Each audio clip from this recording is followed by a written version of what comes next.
여러분들 반갑습니다. 자, 경제 수학. 자, 이번에는 여러분들과 함께, 이게 경제 기사를 좀 볼 건데, 구독해서 여러분들이, 볼 텐데, 크게 제가 이렇게 두 가지만 한번 말씀드릴게요. 여러 가지 경제 신문들이 있는데, 한국경제신문하고 또 매일경제신문 이렇게 있죠. 근데 한국경제신문은 좀 여러분들이 보시면 약간 결이 좀 틀립니다. 그렇죠? 그래서 한번 여러분들이 한번 보시면 될 것 같아요. 그러니까 한쪽은 좀 뭐라 해야 될까요? 좀 미래에 대한 그 성장성에 대해서 굉장히 낙관주의적인 관점에서 보고 한쪽은 조금 미래에 대한 성장성이 어떤 사업들을 볼 때 좀 보수적인 관점에서 보고 이런 부분이 좀 있거든요. 그래서 그 한국경제신문과 매일경제신문을 둘 다를 한번 잘 살펴보면 어떻겠나라는 생각이 들고요.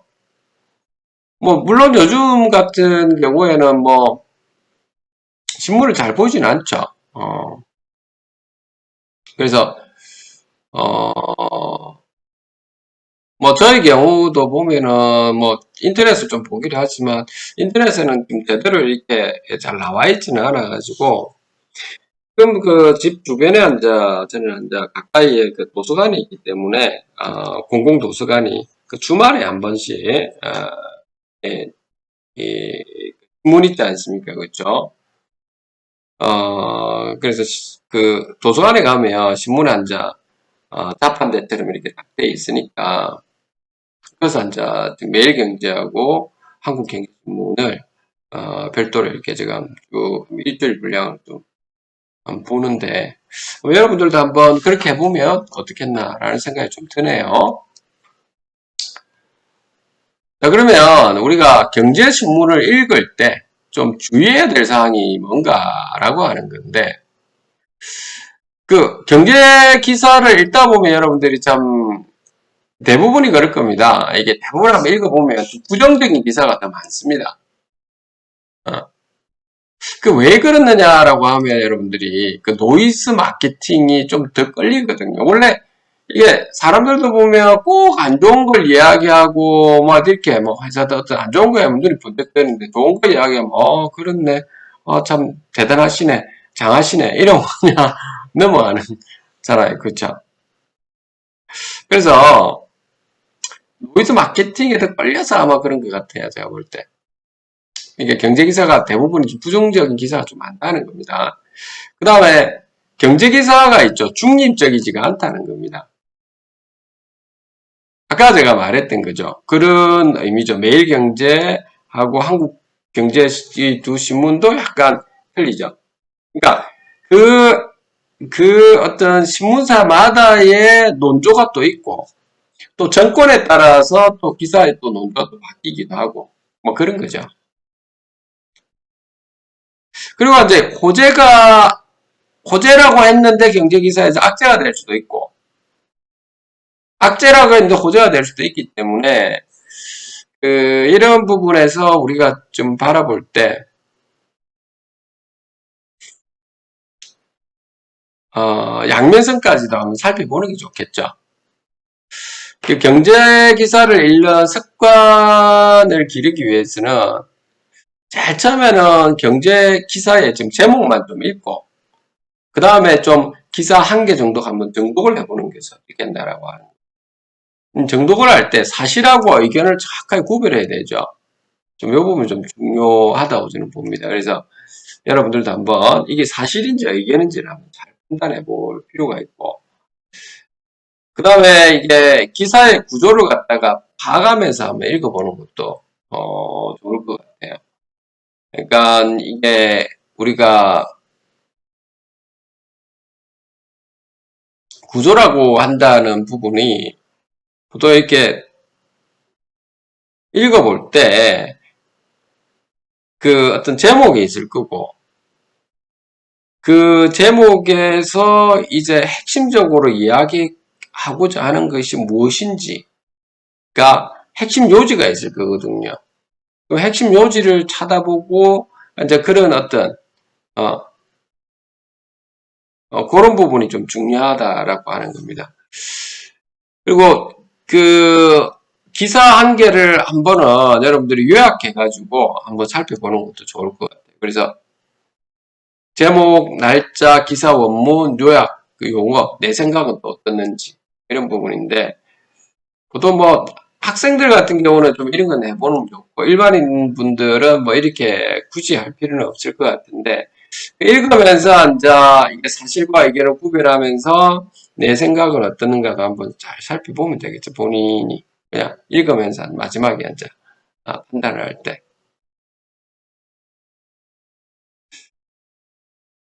그리고 이게 한 분야의 여러 개 기사도 요약을 좀 해볼 필요는 있죠. 예를 들면 뭐 신재생과 관련된 에너지 관련된 좀 관심이 있다. 그간다음에 그 분야에 대해서 여러 개 기사가 있으면 그걸 좀 쭉 일주일 분량에 좀 쭉 살펴봐가 어떤 식으로 흐름이 돌아가고 있는지를 한번 볼 필요도 있겠죠.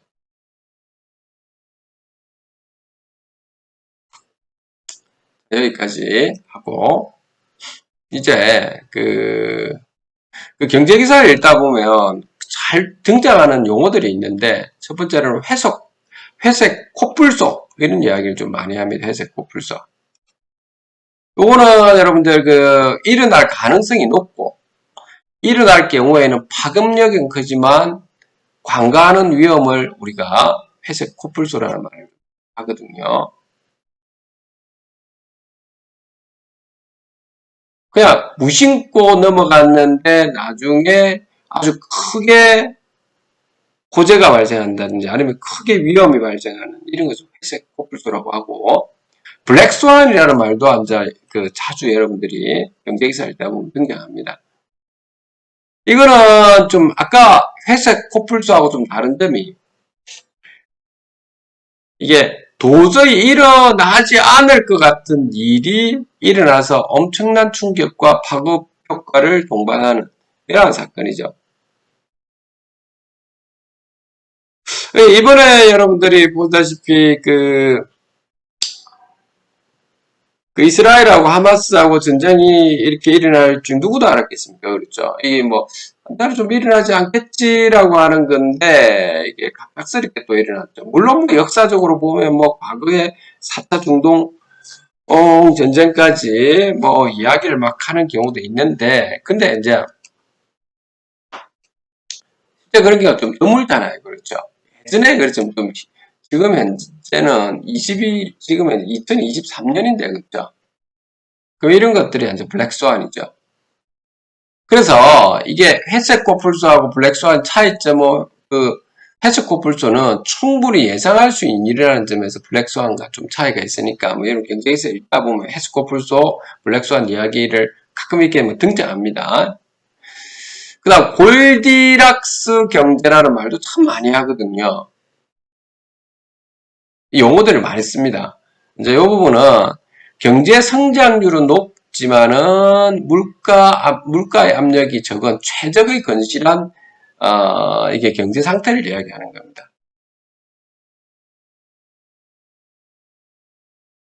다음으로는 PIR이라는 말도 좀 자주 등장해요. Price to Income Ratio라고 해서 가구당 연소득 대비 주택 가격이 차지하는 비율인데 예를 들면 서울의 PIR이 15다 하면 15년 동안 소득을 모아야 서울의 평균적인 집을 살 수 있다는 이런 의미거든요. 그래서 여러분들이 부동산 같은 경우를 특히 뭐 현재 주택을 구입하고자 할 때 PIR은 좀 살펴볼 필요가 있겠죠. 각 지역마다 틀리겠죠. 분양가 상한제라는 말을 참 많이 하거든요. 그렇죠? 이 부분은 이제 그 공동주택의 분양가를 정할 때 일정한 건축비에 택지비를 더해서 분양가를 정하고 그 가격 이하로 지금 분양하게 하는 제도죠.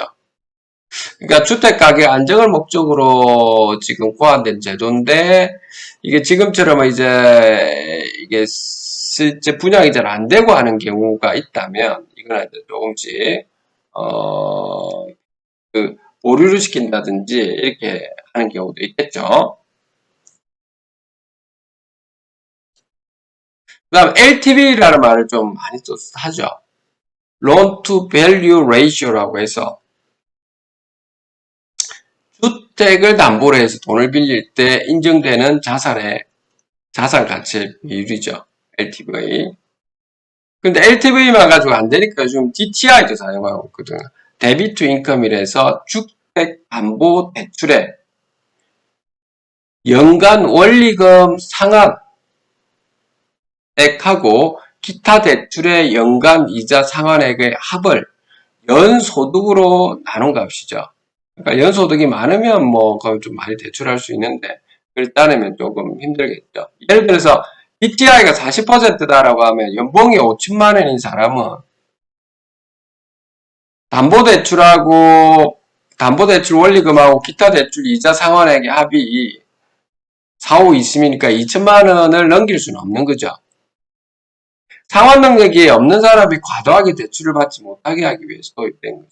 이런 부분 때문에 이제 불만사항도 있죠. 내 집 마련하고자 하는 분들 입장에서는 LTV 플러스 DTI까지 들어가는 거예요. 그리고 요즘은 또 DSR까지 들어가거든요. Debt Service Ratio라고 해서 DTI에 자동차 할부, 학자금 대출, 카드론 등 그러니까 모든 대출 원리금 상환액을 포함하는 경우까지 있거든요.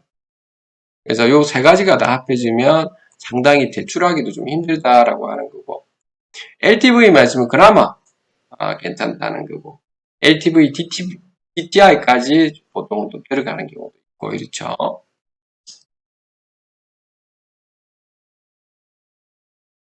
그 다음에 이 부분은 여러분들이 기본적으로 알아야 되는데 이제는 예전에는 손익계산서라고 할 때 매출액에 매출원가 빼면 총 매출통이익이고 매출통이익에서 판관비를 빼면 판매 및 관리비입니다.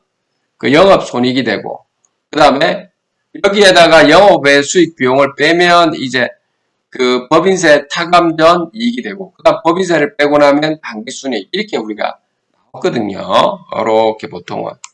근데 지금은 우리가 공원이익 손익계산서를 좀 많이 좀 사용하고 있는 편인데 매출액에서 우리는 매출원가인데 매출원가에서도 보면 변동하는 매출원가가 있고 매출원가가 고정 매출원가가 있다고요. 고정 매출원가.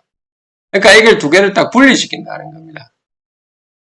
그리고 판매 및 관리비가 있고 판매비하고 관리비가 있고 판매 및 관리비가 있는데 요것도 변동 판매 관리비랑 고정 판매 관리비가 있어가지고 그래서 요걸 우리가 이렇게 두 개를 쪼개가지고 매출액에서 변동 매출원가와 빼기죠. 또 빼기 그 변동 판매 관리비를 빼준 것을 우리는 공원이익이라고 하거든요. 그래서 우리가 공원이익을 먼저 본다는 거죠. 매출통이익을 보는 게 요즘은. 그리고 이제 고정 매출원가하고 고정 판매 관리비를 빼고 나면 영업 손익이 나오고 그 다음 영업 외 수익을 빼면 법인세 차감 전 이익이 되고 그다음 법인세 빼고 나면 당기순이익 이렇게 간다는 거죠. 그래서 지금은 이 부분을 좀 우리가 좀 살펴봐야 된다는 거고 그 판매량과 금액에서 보면 우리가 변동비가 이렇게 있고 매출액이 이렇게 있는데 이 부분에 이제 변동비를 빼 나머지 공원이익이 이렇게 된다라고 하는 거죠. 그 첫 번째 이게 보면 공원이익이 좀 큰 경우가 있죠. 공원이익이 좀 큰 경우. 공원이익이. 예, 굉장히 공원이익이 그 여기 보면 매출액에서 변동비가 작아져 가지고 공원이익이 굉장히 크게 되면 여기서 이제 고정비를 빼고 나면 이제 이익이 이렇게 되겠죠. 근데 어떤 회사들은 공원이익이 작은 경우가 있죠. 그러니까 매출액은 있는데 변동비가 너무 커가지고 공원이익이 작고 이 고정비 하면 이익이 되죠. 그래서 실제 요즘은 되도록이면 변동비를 좀 줄일 수 있는 방향을 좀 많이 생각하는 거죠. 여기처럼 영업이익에서 매출액에서 변동비를 뺀 이 공원이 이게 좀 초점을 둡니다. 고정비는 거의 뭐 1등 할 거니까요. 자, 오늘 저 경제기사를 읽을 때에 우리가 좀 살펴봐야 될 여러 가지를 한번 오늘 말씀을 좀 드렸습니다. 여기까지 하도록 하겠습니다.